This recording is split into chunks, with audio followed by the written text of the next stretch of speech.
मंडी बहाउद्दीन में दलेर ईमानदार officer superintendent मियां Mohammad Arshad FIA Islamabad थाने से इस्लामाबाद इंटरनेशनल एयरपोर्ट पर तैनात नोटिफिकेशन जारी।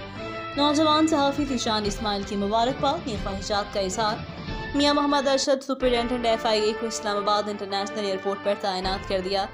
मियां मोहम्मद अरशद एक ईमानदार दलेर ऑफिसर हैं जिन्होंने हमेशा अपनी ड्यूटी बखूबी सर अंजाम दी। याद है कि मियां मोहम्मद अरशद इससे पहले जराइम गुजरात, रावलपिंडी समेत पंजाब भर की अहम जगहों पर तैनात रह चुके हैं। उनकी तैनाती जहां भी होती है उन्होंने हमेशा अपनी ड्यूटी को ड्यूटी समझकर सर अंजाम दिया। उन्होंने मेरिट को तरजीह देते हुए FIA में अहम किरदार अदा किए। मियां मोहम्मद अरशद निहायत ही दलेर, ईमानदार, फर्शनास ऑफिसर हैं।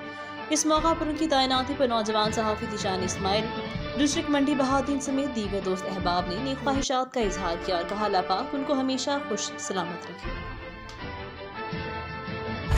अब तक के लिए इतना ही। मज़ीद खबरों से बाखबर रहने और ताज़ा अखबार पढ़ने के लिए विजिट करें हमारी वेबसाइट rednews.pk।